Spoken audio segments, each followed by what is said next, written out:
Hey, what's up, everybody? Sam Parker here, CEO of My Credit Guy Credit Restoration. One of the hot topics that we're dealing with on a daily basis is dispute verbiage on the credit report. And for those of you that don't know what I'm talking about, consumers, you could have a 680 credit score, a 720 credit score, and with a lot of loan programs, as long as there's any sort of notation on that credit report that you have ever disputed it, you're not going to be able to get that home loan until that's taken care of. And usually it's going to show up and say consumer disputes meets FCRA. Okay. Now, what used to happen is that kind of shady loan officers and some shady clients, they'd go in and they would dispute everything on their credit report. And what happens is during that 30-day investigation period that the credit bureaus have, it's basically sent into a limbo status. So if you dispute today, repull credit in 5 days, and you had 10 negative items on your credit report and they're all currently under investigation, those go into a limbo status and they don't negatively impact your scores for that time. So you'd see a huge artificial inflation in credit scores. And of course, some of those, like I said, shady loan officers at that time, they lock that loan really quick.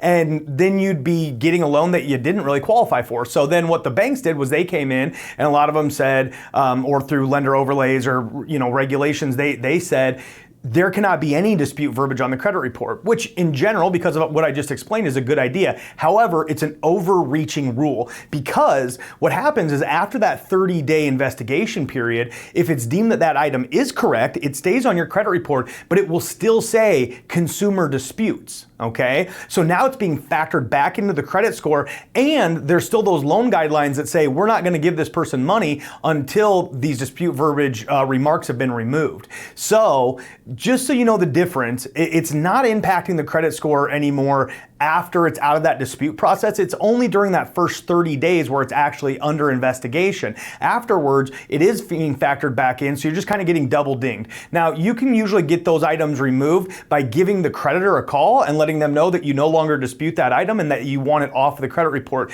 If you don't want to have to go through that legwork, we can usually get stuff like that taken care of in anywhere from 5 to 7 business days. But just know the difference, especially loan officers. This is why the rule is there. This is why you can't have dispute verbiage on the credit report, and this is how it's kind of misapplied. If you have any questions, give us a call.